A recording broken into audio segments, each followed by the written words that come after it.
بسم اللہ الرحمن الرحیم کہ دوستو، کل فیس بک پر کسی صاحب نے امام ابو حنیفہ رحمۃ اللہ علیہ کے بارے میں گستاخی کیا تھا اور اپنے آپ کو یہ سمجھ رہا تھا کہ وہ بہت بڑا سلفی کام کر رہا ہے اور اہل حدیث ہونے کا دعویٰ کر رہا ہے، یا ایک اس طرح کی چیز اس نے کہا کہ امام ابو حنیفہ رحمۃ اللہ علیہ امت کے اندر منحوس پیدا ہوئے، لا حول ولا قوت الا باللہ، العیاذ باللہ۔ اللہ تبارک و تعالیٰ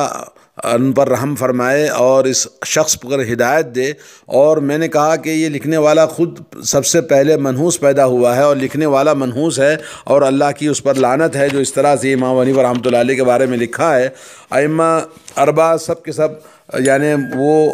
اہل سنت والجماعت اور ان کے عقائد سب ایک ہیں، اور اس سلسلے میں کچھ باتیں آپ کو ائمہ اربعہ کے عقائد، امام ابو حنیفہ، امام مالک، امام شافعی اور امام احمد بن حنبل کا عقیدہ، جو کہ علامہ ڈاکٹر محمد بن عبد الرحمن الخمیس پروفیسر ہیں اسلامک یونیورسٹی محمد بن سعود کے ریاض میں، انہوں نے کچھ باتیں لکھی ہیں تو آپ کے گوشِ گزار کرنا چاہتا ہوں۔ انہوں نے یہ لکھا ہے کہ اس بات کا بیان کہ ایمان کے علاوہ اصول دین کے باقی مسائل میں ائمہ اربعہ کا عقیدہ سب کا ایک ہے۔ چاروں ائمہ امام ابو حنیفہ، امام مالک، شافعی اور احمد بن حنبل رحمہ اللہ کا عقیدہ وہی ہے جسے کتاب و سنت نے بیان کیا ہے، اور جس پر صحابہ اور ان کے تابعین اکرام اور الحمدللہ ان ائمہ اربعہ کے درمیان اصول دین میں کوئی نزاع نہیں ہے، بلکہ یہ لوگ رب ذوالجلال کی صفات پر ایمان لانے میں سب متفق ہیں، اور اس پر بھی قرآن کو اللہ تعالیٰ کا کلام مانتے ہیں، مخلوق نہیں ہے، اور اس پر بھی کہ ایمان دل اور زبان کی تصدیق ضروری ہے۔ اور یہ لوگ اہل کلام جہمیہ وغیرہ پر نکیر کرتے تھے جو یونانی فلسفہ اور کلام مذاہب سے متاثر تھے، جہمیہ۔ شیخ الاسلام ابن تیمیہ رحمۃ اللہ علیہ کہتے ہیں کہ لیکن بندوں پر اللہ تعالیٰ کی یہ رحمت ہے کہ جن ائمہ کے لیے امت کے اندر زبان صدق اللہ نے عطا فرمایا، جیسے ائمہ اربعہ وغیرہ ہیں، یہ ائمہ اہل کلام یعنی جہمیہ پر قرآن و ایمان اور صفات رب کے بارے میں ان کے اعتقادات پر تنقید کیا کرتے تھے، اور سلف کی اس بات پر متفق تھے کہ اللہ تعالیٰ آخرت میں سب کو دیکھا جائے گا، اور قرآن کریم اللہ تعالیٰ کا کلام ہے، مخلوق نہیں ہے، اور ایمان دل اور زبان کی تصدیق ضروری ہے ایمان میں۔ امام ابن تیمیہ منہاج السنہ میں لکھتے ہیں کہ مشہور ائمہ سب کے سب اللہ تعالیٰ کی صفات کو ثابت مانتے ہیں اور کہتے ہیں کہ قرآن اللہ کا کلام ہے، مخلوق نہیں ہے، اور کہتے ہیں کہ اللہ تعالیٰ کو آخرت میں دیکھا جائے گا۔ یہی صحابہ کرام اجمعین کا مذہب ہے، اور یہی ان کے تابعین، تابعین کا، اہل بیت کا بھی مذہب ہے، اور یہی ائمہ متبوعین مثلا امام مالک، امام انس، ثوری، لیث بن سعد، اوزاعی، ابو حنیفہ، شافعی اور احمد بن حنبل رحمہ اللہ کا مذہب ہے۔ اور امام ابن تیمیہ رحمۃ اللہ علیہ سے امام شافعی رحمۃ اللہ علیہ کے عقیدے کے بارے میں سوال کیا گیا تو انہوں نے یہ جواب دیا، امام شافعی رحمۃ اللہ علیہ کا عقیدہ اور سلف امت جیسے مالک، ثوری، اوزاعی، ابن مبارک، احمد بن حنبل اور اسحاق بن راہوے کا عقیدہ بھی وہی ہے جو ان لوگوں کا عقیدہ ہے جن کی اقتداء کی جاتی ہے، مثلا فضیل بن عیاض، ابو سلیمان درانی اور سہل بن عبداللہ التستری وغیرہ، کیونکہ ان ائمہ میں اور ان جیسے اہل علم میں اصول دین کے اندر کوئی نزاع نہیں ہے۔ اور یہی معاملہ ابو حنیفہ رحمۃ اللہ علیہ کا بھی ہے، کیونکہ توحید اور تقدیر وغیرہ میں ان سے جو عقیدہ ثابت ہے وہ ان لوگوں کے عقیدے کے موافق ہے، اور ان لوگوں کے عقیدہ وہی ہے جس پر صحابہ اور ان کے تابعین، تابعین کا ہے، اور وہی عقیدہ ہے جس کو کتاب اللہ، سنت رسول اللہ نے بیان کیا ہے۔ اور یہی بات علامہ صدیق حسن خان رحمہ اللہ نے بھی اختیار کی ہے۔ وہ کہتے ہیں ہمارا مذہب اور سلف صالحین کا مذہب یہ ہے کہ اثبات بلا تشبیہ اور تنزیہ بلا تعطیل، اور یہی ائمہ اسلام مثلا امام مالک، شافعی، ثوری، ابن مبارک اور احمد بن حنبل کا وغیرہ کا مذہب ہے۔ ان ائمہ کے درمیان اصول دین میں کوئی نزاع نہیں ہے۔ اسی طرح امام ابو حنیفہ رحمۃ اللہ علیہ ہیں، کیونکہ ان سے جو عقیدہ ثابت ہے وہ ان لوگوں کے عقیدے کے موافق ہے، اور یہ وہی عقیدہ ہے جسے کتاب و سنت نے بیان کیا ہے۔ دوسری بحث میں ڈاکٹر محمد عبد الرحمن الخمیس شیخ نے یہ لکھا ہے کہ امام ابو حنیفہ کا عقیدہ، نمبر 1، توحید کے بارے میں امام ابو حنیفہ کے اقوال۔ اولاً اللہ کی توحید، شرعی توسل کے بیان اور بدعی توسل کے ابطال کے بارے میں ان کا عقیدہ۔ امام ابو حنیفہ نے کہا کہ کسی کے لیے درست نہیں ہے کہ وہ اللہ سے دعا کرے مگر اسی کے واسطے سے، اور جس دعا کی اجازت ہے اور جس کا حکم ہے وہ وہی ہے جو اللہ تعالیٰ نے اس قول سے مستفاد ہے، اللہ تعالیٰ کی اس قول سے مستفاد ہے۔ وَلِلَّهِ الْأَسْمَاءُ الْحُسْنَى فَادْعُوهُ بِهَا وَذَرُوا الَّذِينَ يُلْحِدُونَ فِي أَسْمَائِهِ سَيُجْزَوْنَ مَا كَانُوا يَعْمَلُونَ، سورۃ الاعراف آیت نمبر 180۔ اور اللہ کے اچھے اچھے نام ہیں، پس انہی سے اللہ کو پکارو اور ان لوگوں کو چھوڑ دو جو اس کے ناموں میں الحاد کرتے ہیں، اور انہیں جو کچھ وہ کرتے رہیں گے اس کا جلد ہی بدلہ دیا جائے گا۔ نمبر 2، امام ابو حنیفہ رحمۃ اللہ علیہ نے کہا کہ مکروہ ہے کہ دعا کرنے والا یوں کہے کہ میں بحق فلان یا بحق انبیاء اور رسل تیرے درگاہ میں دعا کرتا ہوں، یا بحق بیت حرام یا مشعر حرام تجھ سے سوال کرتا ہوں، یہ کرنا مکروہ ہے، امام حنیفہ نے لکھا ہے، جیسا کہ ان کی کتاب میں شرح العقیدہ تحاویہ کے اندر موجود ہے، اور شرح فقہ الاکبر کے اندر بھی ملا علی قاری نے بھی لکھا ہے۔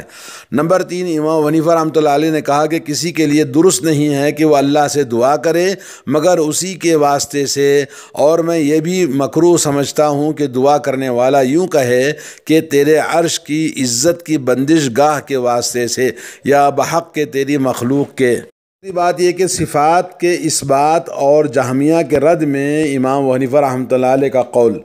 اور انہوں نے کہا کہ اللہ تعالیٰ کو مخلوق کی صفات سے متصف نہیں کیا جا سکتا، اس کا غضب اور اس کی رضا بلا کیف، اس کی صفات میں 2 صفتیں ہیں، اور یہی اہل سنت والجماعت کا قول ہے۔ وہ غضبناک ہوتا ہے اور راضی ہوتا ہے، لیکن یہ نہیں کہا جائے گا کہ اس کا غضب اس کی عقوبت ہے اور اس کی رضا اس کا ثواب ہے،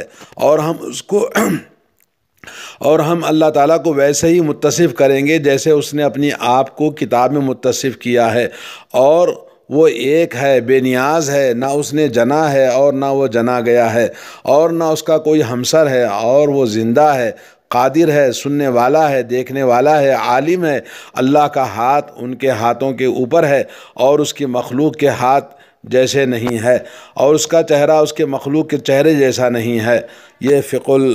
الفقہ الابسط کے اندر لکھا ہوا ہے جی۔ اور دوسرا ہے کہ اور کہا کہ اور امام حنیفہ رحمۃ اللہ علیہ نے کہا کہ اس کے لیے ہاتھ اور چہرہ اور نفس ہے، جیسے کہ اللہ تعالیٰ نے اسے قرآن میں ذکر کیا، اور جس چیز کو اللہ نے قرآن میں ذکر کیا ہے یعنی چہرہ اور ہاتھ اور نفس کا ذکر، تو بلا کیف اس کی صفات ہیں، اور یہ نہیں کہا جائے گا کہ اس کا ہاتھ اس کی قدرت ہے یا نعمت ہے، کیونکہ اس میں صفت کا ابطال ہے، اور یہ منکرین تقدیر اور معتزلہ کا قول ہے، اور فقہ الاکبر میں یہ بات لکھی ہوئی ہے۔ اور کہا کہ کسی کے لیے درست نہیں ہے کہ اللہ کی ذات کے بارے میں کچھ بھی بولے، بلکہ اس کو اسی صفت سے متصف کرے جس سے اس نے اپنے آپ کو متصف کیا ہے، اور اس کے بارے میں اپنی رائے سے کچھ نہ کہے۔ اللہ رب العالمین بابرکت اور بلند تر ہے۔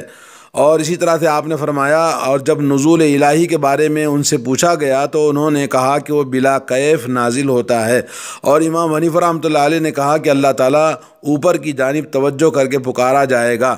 کہ وہ اپنی مخلوق کی چیزوں میں سے کسی بھی چیز کے مشابہ نہیں ہے، اور وہ اپنی مخلوق کے بھی مشابہ نہیں ہے، اور اپنے ناموں اور صفات کے ساتھ ہمیشہ سے تھا اور ہمیشہ رہے گا۔ اور کہا کہ اس کی صفات مخلوق کی صفات کے برخلاف ہیں، جانتا ہے مگر ہمارے جاننے کی طرح نہیں، وہ قدرت رکھتا ہے مگر ہماری قدرت رکھنے کی طرح نہیں، وہ دیکھتا ہے مگر ہمارے دیکھنے کی طرح نہیں، سنتا ہے مگر ہمارے سننے کی طرح نہیں، وہ بولتا ہے مگر ہمارے بولنے کی طرح نہیں۔ یہ فقہ الاکبر کی عبارت ہے۔ اور کہا کہ جس نے اللہ کو بشر کے معنوں میں کسی معنی کے ساتھ متصف کیا تو اس نے کفر کیا۔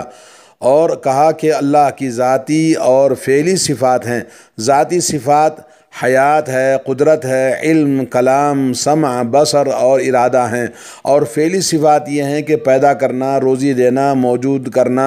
بغیر سابقہ مادہ کے اور نمونہ کے کسی چیز کو وجود میں لانا، بنانا، اور دیگر صفات فعل، اور وہ اپنے تمام اسماء و صفات کے ساتھ ہمیشہ سے ہے اور ہمیشہ رہے گا۔ فقہ الاکبر۔ اور کہا کہ جو شخص یہ کہے کہ میں اپنے رب کے بارے میں نہیں جانتا کہ وہ آسمان میں ہے یا زمین میں، اس نے کفر کیا۔ اور ایسے ہی وہ شخص جو یہ کہے کہ وہ عرش پر ہے لیکن میں یہ نہیں جانتا کہ عرش آسمان میں ہے یا زمین میں ہے، ایسا کہنے والا بھی کافر ہے۔ اور ایک عورت نے ان سے پوچھا کہ جس رب کی آپ عبادت کرتے ہیں وہ کہاں ہے؟ تو انہوں نے کہا کہ اللہ سبحانہ و تعالی زمین میں نہیں، وہ اللہ جس کی عبادت کرتے ہیں وہ آسمان میں ہے۔ اس پر ان سے ایک آدمی نے کہا کہ اللہ کا یہ قول ہے وَهُوَ مَعَكُمْ، وہ اللہ تعالیٰ تمہارے ساتھ ہے، جیسا کہ سورۃ الحدید آیت نمبر 4 میں اللہ نے فرمایا۔ تو امام ابو حنیفہ نے کہا کہ وہ ایسے ہی ہے جیسے تم کسی آدمی کو لکھتے ہو کہ میں تمہارے ساتھ ہوں، حالانکہ تم ان سے غائب ہوتے ہو، کہ وہ کلام کرتا ہے مگر ہمارے کلام کی طرح نہیں۔ اور کہا کہ موسیٰ علیہ السلام نے اللہ تعالیٰ کا کلام سنا، جیسا کہ اللہ تعالیٰ نے فرمایا وَكَلَّمَ اللَّهُ مُوسَىٰ تَكْلِيمًا، اور اللہ تعالیٰ نے موسیٰ علیہ السلام سے کلام کیا، اور اس نے جب موسیٰ علیہ السلام سے کلام نہیں کیا تھا تب بھی وہ متکلم تھا۔ اور کہا کہ قرآن اللہ کا کلام ہے، مصاحف میں لکھا ہوا ہے، دلوں میں محفوظ ہے، زبانوں سے پڑھا جاتا ہے، اور نبی کریم صلی اللہ علیہ وسلم پر نازل کیا گیا ہے۔ اور کہا کہ قرآن غیر مخلوق ہے۔ حنیفہ رحمۃ اللہ علیہ کا تقدیر کے بارے میں کہا کہ ایک آدمی امام حنیفہ کے پاس آ کر تقدیر کے بارے میں ان سے مجادلہ کرنے لگا، تو انہوں نے کہا تم کو معلوم نہیں کہ تقدیر میں غور و خوض کرنے والا ایسے ہی ہے جیسے کوئی سورج کی آنکھوں میں نظر کر رہا ہو، وہ جس قدر زیادہ نظر کرے گا اس کی حیرت زیادہ ہوتی جائے گی۔ حنیفہ کہتے ہیں کہ اللہ تعالیٰ ازل میں اشیاء کو ان کے ہونے سے پہلے جانتا تھا، اور کہتے ہیں کہ اس کی مقررہ تقدیر لوح محفوظ میں لکھی ہوئی ہے۔ اور کہا کہ ہم اقرار کرتے ہیں کہ اللہ تعالیٰ نے قلم کو حکم دیا کہ وہ لکھے، قلم نے کہا اے رب میں کیا لکھوں؟ اللہ تعالیٰ نے کہا کہ قیامت تک جو کچھ ہونے والا ہے وہ سب لکھ دو، کیونکہ اللہ تعالیٰ کا ارشاد ہے وَكُلُّ شَيْءٍ فَعَلُوهُ فِي الزُّبُرِ وَكُلُّ صَغِيرٍ وَكَبِيرٍ مُسْتَطَرٍ، اور ہر چیز جو انہوں نے کی ہے صحیفوں کے اندر موجود ہے، اور ہر چھوٹی اور بڑی چیز لکھی ہوئی ہے۔ اور امام ابو حنیفہ رحمۃ اللہ علیہ نے کہا کہ دنیا اور آخرت میں کوئی بھی چیز اللہ کی مشیت کے بغیر نہیں ہوگی، اور کہا کہ اللہ نے چیزیں بغیر کسی چیز کے پیدا کی ہیں، اور کہا کہ اللہ تعالیٰ پیدا کرنے سے پہلے بھی خالق تھا اور ابھی بھی ہے۔ اور ایمان کے بارے میں امام ابو حنیفہ رحمۃ اللہ علیہ کے اقوال یہ ہیں۔ اور نمبر 1 کہا کہ ایمان اقرار اور تصدیق ہے، اور کہا کہ ایمان زبان سے اقرار کرنا اور دل سے تصدیق کرنا ہے، تنہا یہ ایمان کا اقرار کافی نہیں ہے۔ اور اسے امام طحاوی نے ابو حنیفہ اور صاحبین رحمہم اللہ سے نقل کیا ہے۔ اور نمبر 3 امام حنیفہ رحمۃ اللہ علیہ نے کہا کہ ایمان نہ زیادہ ہوتا ہے نہ کم ہوتا ہے۔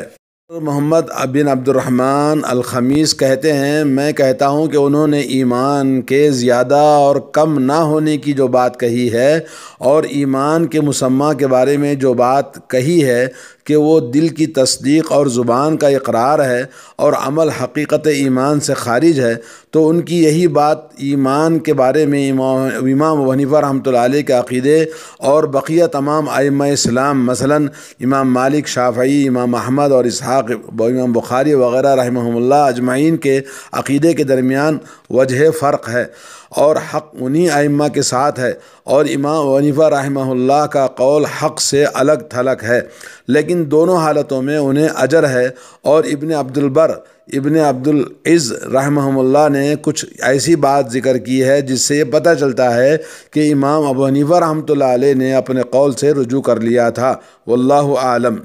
التمہید لابن عبد البر، اور اسی طرح شرح عقیدہ طحاویہ۔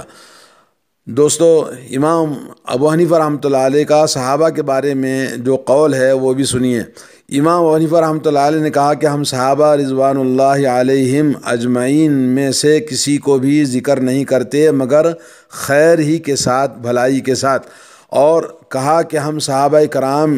صحابہ رسول صلی اللہ علیہ وسلم میں سے کسی سے بھی برات اختیار نہیں کرتے، اور کسی کو چھوڑ کر کسی سے موالات الگ سے نہیں کرتے۔ اور کہا کہ ہم اقرار کرتے ہیں کہ ہمارے نبی محمد صلی اللہ علیہ وسلم کے بعد اس امت میں سب سے افضل ابو بکر صدیق، اور پھر عمر فاروق، پھر عثمان، اور پھر علی رضوان اللہ علیہم اجمعین ہیں، ان سب پر اللہ کی رضا ہو۔ اور کہا کہ رسول اللہ صلی اللہ علیہ وسلم کے بعد سب سے افضل ابو بکر، عمر، عثمان، علی رضی اللہ عنہم اجمعین ہیں۔ اس کے بعد ہم رسول اللہ صلی اللہ علیہ وسلم کے تمام اصحاب اکرام سے رک جاتے ہیں اور صرف اچھائی کے ساتھ ان کا ذکر کرتے ہیں۔ اور اب سنیے دین میں کلام و خصومات سے ان کی ممانعت۔ امام ابو حنیفہ رحمۃ اللہ علیہ نے کہا کہ بصرہ میں احوا والے بہت ہیں، میں وہاں 20 سے زیادہ مرتبہ گیا اور بسا اوقات یہ سمجھ کر 1 سال یا اس سے کچھ کم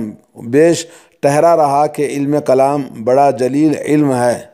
اور کہتے ہیں کہ میں علم کلام میں نظر رکھتا تھا، یہاں تک کہ اس درجے کو پہنچ گیا کہ اس فن میں میری انگلیوں سے اشارے کیے جانے لگے، اور ہم حماد ابن ابی سلیمان کے حلقے کے قریب بیٹھا کرتے تھے۔ ایک دن میرے پاس ایک عورت نے آ کر کہا کہ ایک آدمی ہے، اس کی ایک بیوی ہے جو لونڈی ہے، وہ اسے سنت کے مطابق طلاق دینا چاہتا ہے، کتنی طلاق دے؟ مجھے سمجھ میں نہ آیا کہ میں کیا کہوں۔ میں نے اسے حکم دیا کہ وہ حماد سے پوچھے، پھر پلٹ کر آئی اور مجھے بتائے، اور اس نے حماد سے پوچھا۔ حماد نے کہا کہ اسے حیض اور جماع سے پاکی کی حالت میں 1 طلاق دے دے، پھر اسے چھوڑے رکھے یہاں تک کہ اسے 2 حیض آ جائیں، پھر جب وہ غسل کر لے تو نکاح کرنے والوں کے لیے حلال ہو گئی۔ اس نے واپس آ کر مجھے خبر دی۔ میں نے کہا مجھے علم کلام کی کوئی ضرورت نہیں۔ میں نے اپنا جوتا لیا اور حماد رحمہ اللہ کے پاس آ کر بیٹھا۔ اور کہتے ہیں کہ اللہ عمر بن عبید پر لعنت کرے، کیونکہ علم کلام میں جو چیز مفید نہیں اس کی بابت گفتگو کا دروازہ اسی نے کھولا تھا۔ اور امام ابو حنیفہ رحمۃ اللہ علیہ نے ابو یوسف رحمہ اللہ سے کہا کہ تم اصول دین میں علم کلام کے بارے میں عام لوگوں سے گفتگو کرنے سے بچے رہنا، کیونکہ یہ لوگ تمہاری تقلید کریں گے اور اسی میں پھنس جائیں گے۔ یعنی امام ابو حنیفہ رحمۃ اللہ علیہ علم کلام کو اصول دین کے اندر ترجیح نہیں دیتے تھے، بلکہ اس سے بچنے کی تلقین کیا کرتے تھے۔ یہ چند اقوال تھے جو امام ابو حنیفہ رحمۃ اللہ علیہ کے بارے میں